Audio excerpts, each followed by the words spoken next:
Hello everybody, Abbott's brother here, and today we're going to be taking a look at the performance of some old PCs in Mafia 3, the definitive edition.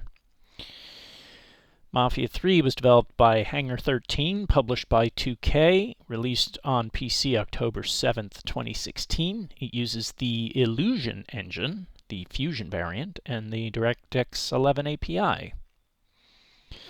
You can see the minimum and recommended specifications on screen here.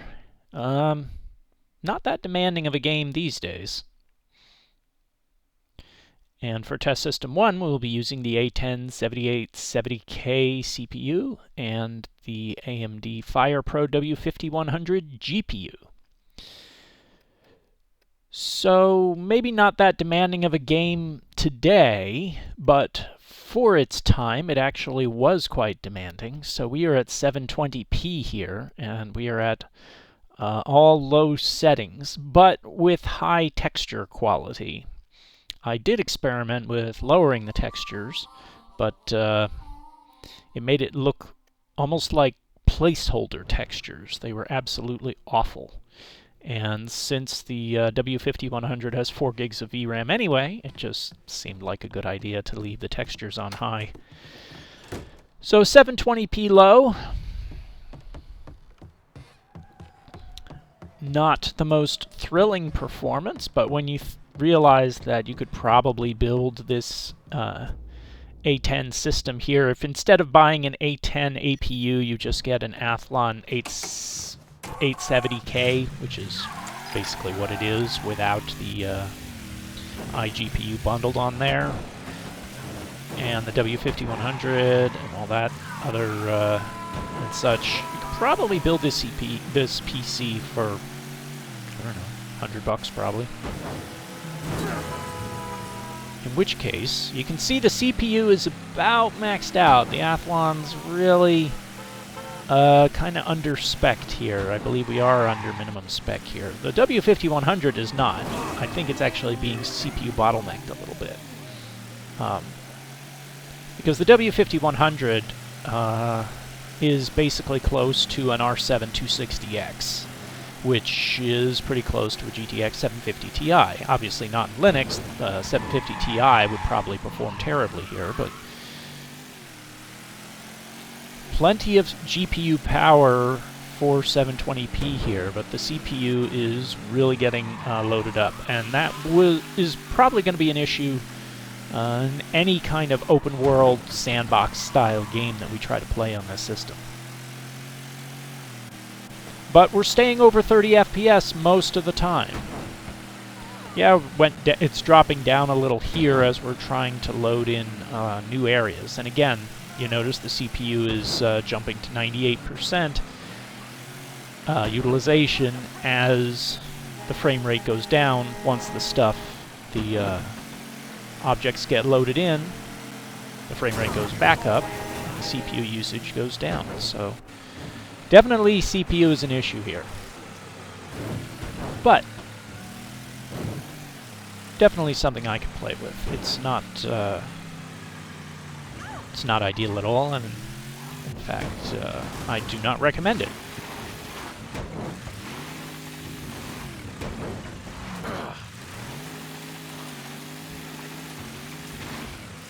I actually finished it last night.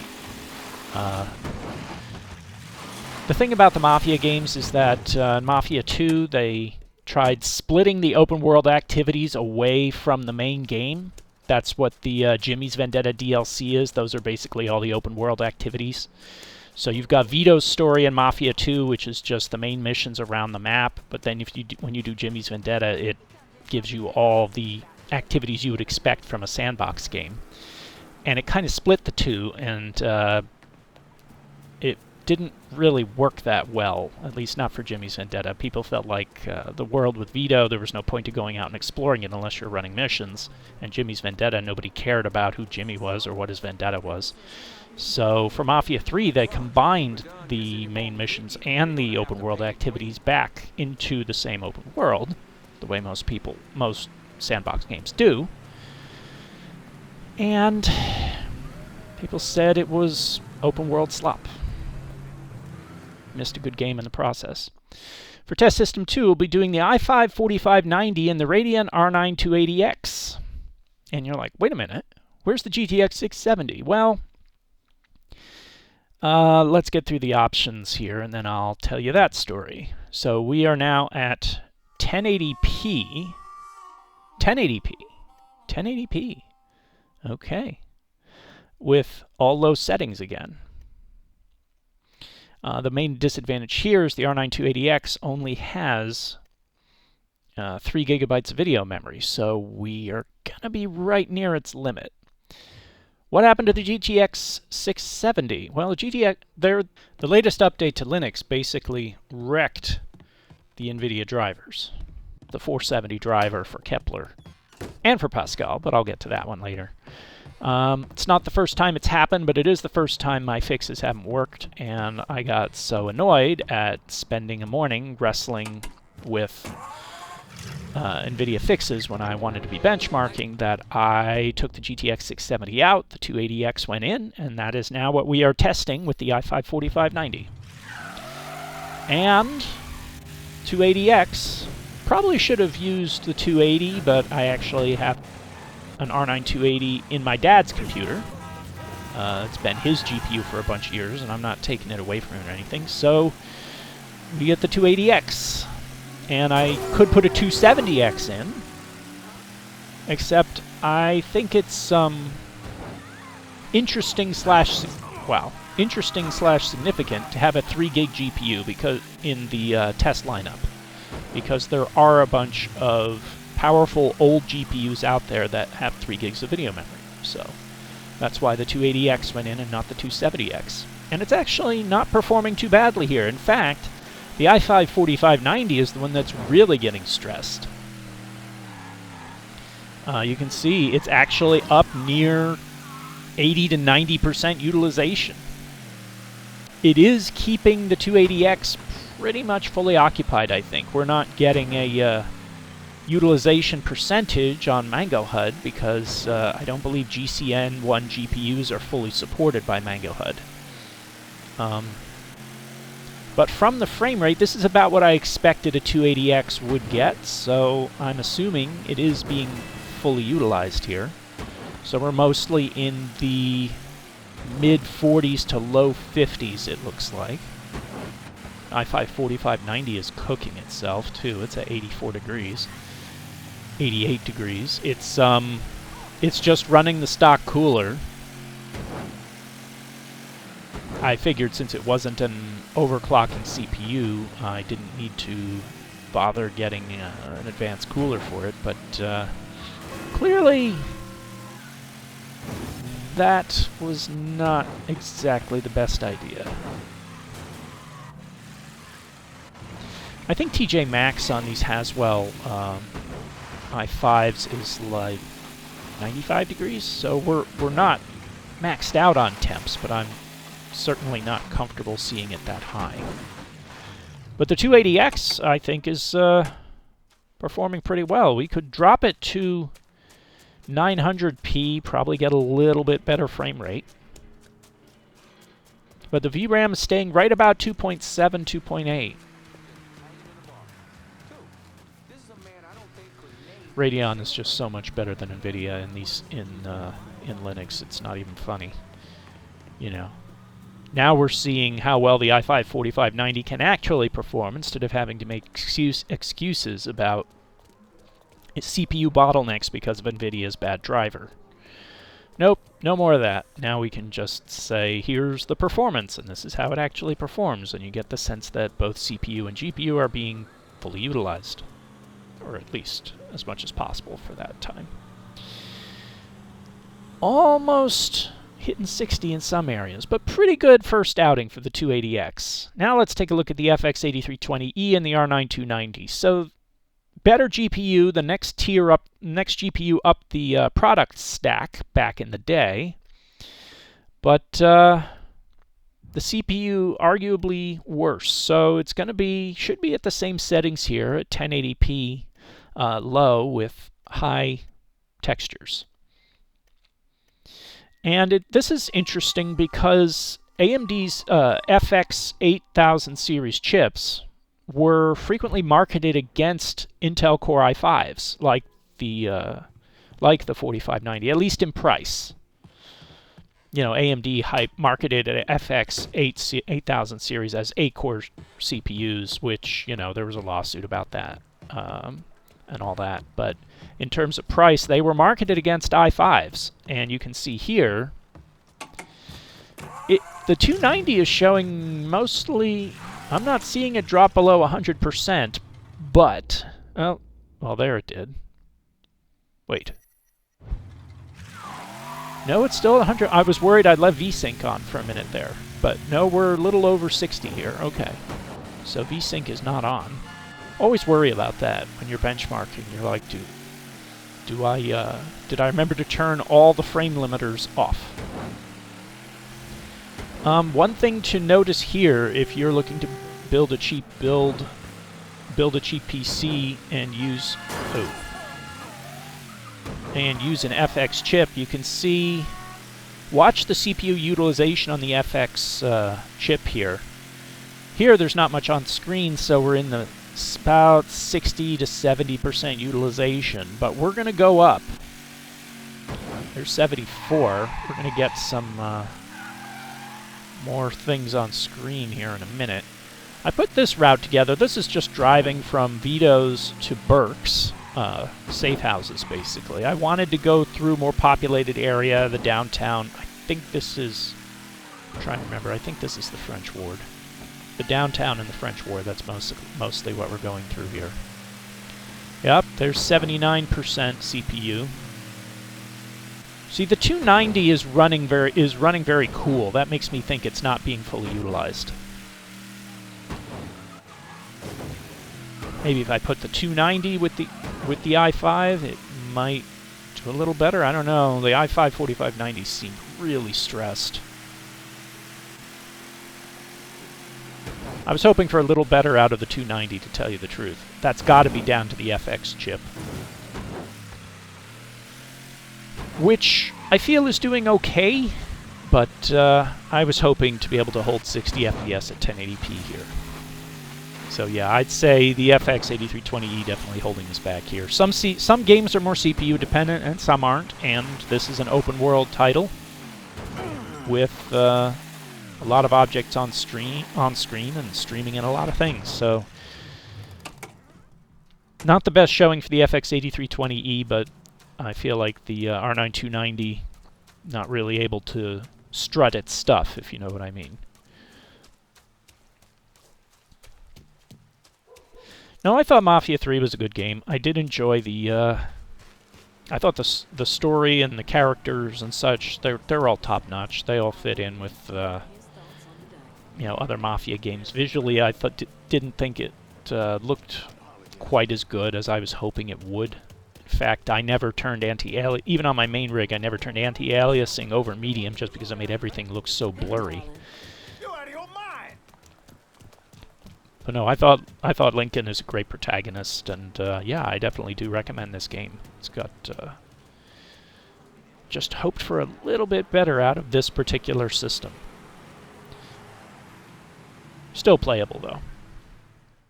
Now we go to test system 4 with the i7 4790 and the Radeon RX 480 8GB, because again, updates to Linux messed up what I think were the kernel headers, and we're at 1080p here, and we are at medium settings with high textures.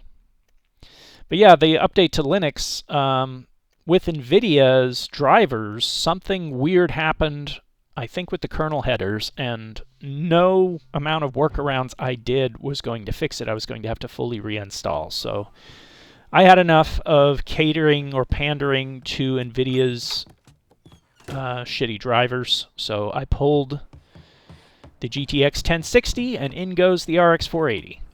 And now with the 4790 and the RX 480, I feel like this is a very balanced system. There should not be CPU or GPU bottlenecking. I feel like this is a system you could go out and build for fairly low cost these days, and you could play a lot of games on this system, and I'm very confident saying that they will work well in Linux because it's a Radeon Polaris, it's an RX 480. It's arguably one of the greatest GPUs AMD has ever produced. Just because it is still reasonably powerful and power efficient while offering a good amount of performance. And here at 1080p medium in Mafia 3, we're dipping under 60 a few times, but like right here as stuff's loading in, but most of the time we're right around 60 FPS or just over it.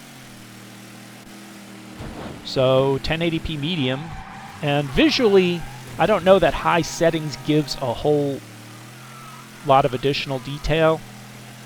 This might be a little bit more with some of the shadow resolution and such.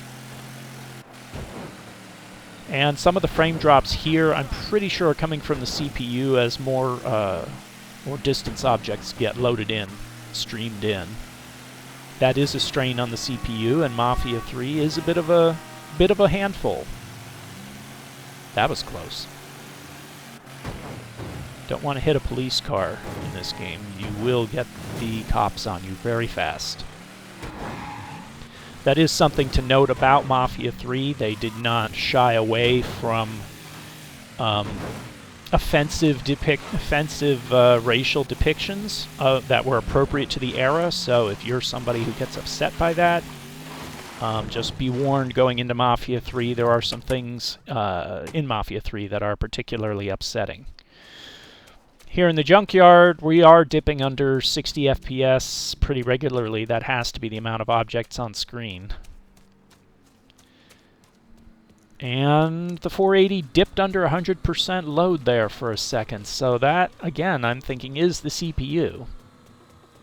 Wouldn't think a 4790 would have any trouble powering an RX 480. But it is being... both are being pushed pretty hard here.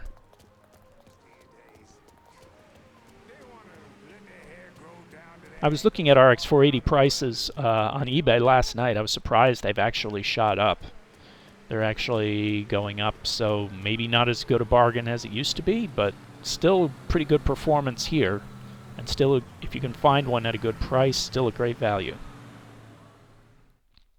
Test System 5, we are running the i7-5930K and Radeon Vega 64. So for this one, we are going to be at 1440p. Yeah, 1440p. Medium settings, if I'm remembering correctly. Yes, I just stuck to medium. I didn't see the point in... I think medium looks good enough, and we're trying to get some decent performance here. Trying to see if Vega 64 is a viable 1440p medium gaming GPU in Mafia 3, so I didn't see the point in increasing settings. And right now, we're over 60 FPS, but let's see what happens when we get out in the world. I had a correction from one of my viewers. I was referring to the i7-5930K as Broadwell. It is not, in fact, Broadwell. It is Haswell E, so thank you for that. I really thought it was Broadwell, and now that it's Haswell E, so it's actually a less advanced CPU than I thought it was. Kind of, that makes its performance in my benchmark so far even more impressive, because it's actually quite old. I looked it up. The 5930K came out in 2014, so at the time of this video, that makes that chip about 12 years old. It's a 12-year-old CPU. It's kind of crazy.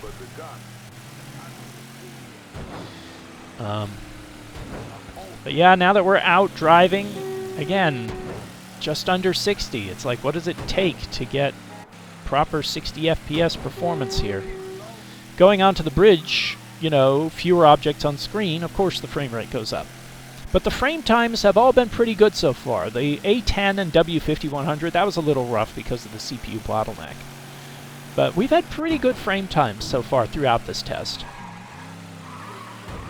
Trying to do some power sliding, but don't want to take too many risks here. If you hit pedestrians or cop cars or something, that starts an alert, and I just want to get a nice clean benchmark run. Now going down the boulevard here, upper 50s. I think with a better CPU, you might get a frame or two back, just might be enough to push you up to 60 FPS. Except the Vega 64 hotspot is running about 83, 84 centigrade, so it is working. It's not sitting there cold, half utilized. It is working pretty hard.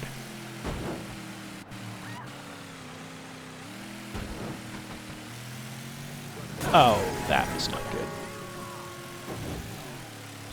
And VRAM at 1440p medium is at 4.5, so...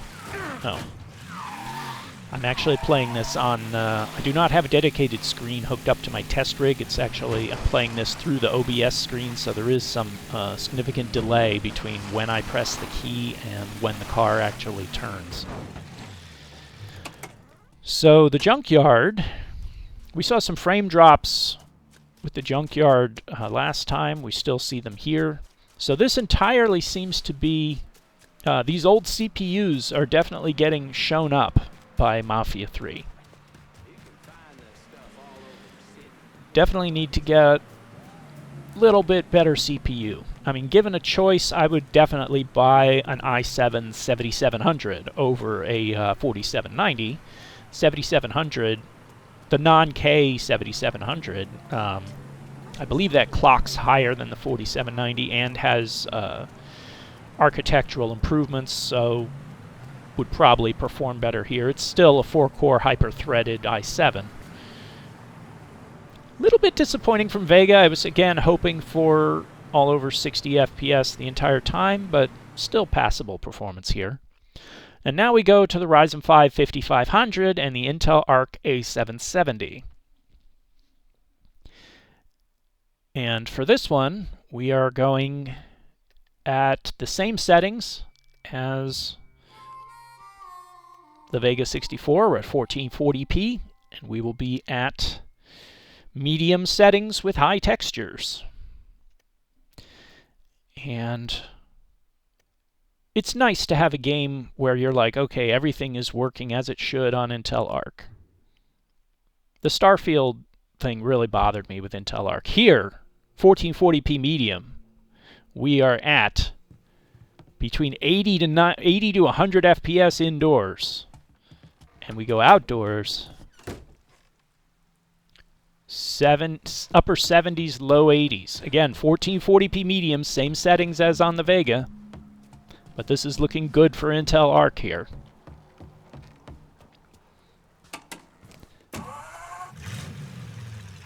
Looking very good. Gotta turn the radio off. The Mafia 3 does have very good, has a very good radio and soundtrack in general. But unfortunately I can't play that for you here, because then the video would get copyright struck. But now it's looking like, let's see what we got. Upper 70s, low 80s. This is a big win for Intel Arc here. This is definitely a game you could play on Intel Arc and expect really good performance. And that's why I make these videos, because I didn't know this either until I installed the game and tried this out. You know, you hope it would work on Intel Arc.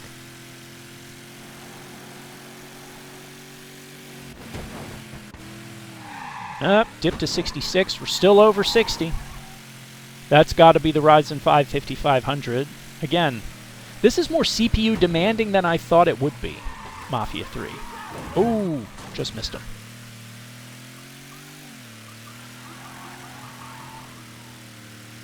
Okay, dip to the upper 60s.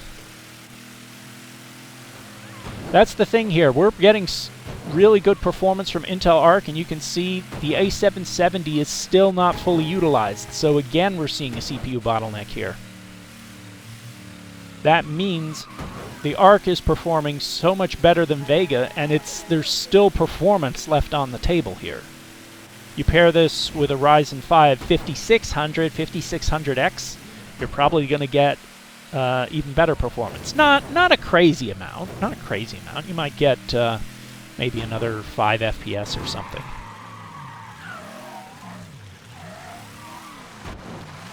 But you would definitely see more.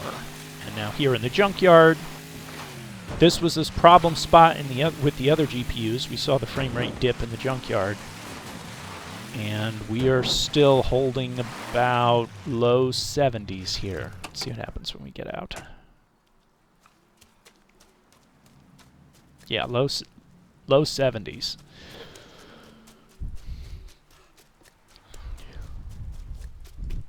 I almost like it better when it's at night, because then we get to see the reflections a little bit better, and it is supposed to be raining here, so, and we get to see the light a bit better, but it looks like there's still plenty of people on the street. I don't know if it's if it has a day-night activity cycle for the NPCs. But no, on foot here, going through this almost looks like a market with nothing set up. We're getting around, we're in the upper 70s, low 80s. So, very impressive performance from Intel Arc. This was a good one. So, Mafia 3 runs pretty well on Linux. Definitely needs a good CPU though. So the A10 and W5100 had, the A10 was definitely overtaxed there. And the i5-4590 held its own but barely when paired with the R9-280X. And R9-290 held back by the FX chip. R9-280X and RX-480 both had good debuts in the testing suite here.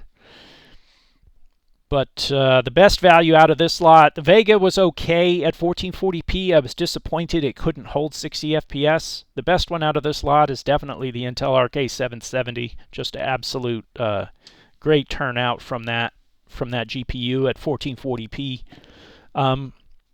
If you're going to play Mafia 3, try to have a fairly high clocked Intel CPU or a newer CPU. Everything seemed a little underperformant here, and I think that's just down to the game and the demands of a open world, of a sandbox and open world game. That's all I got for you today. Hope this video was useful to you. If it was, please give it a thumbs up, and thanks for watching.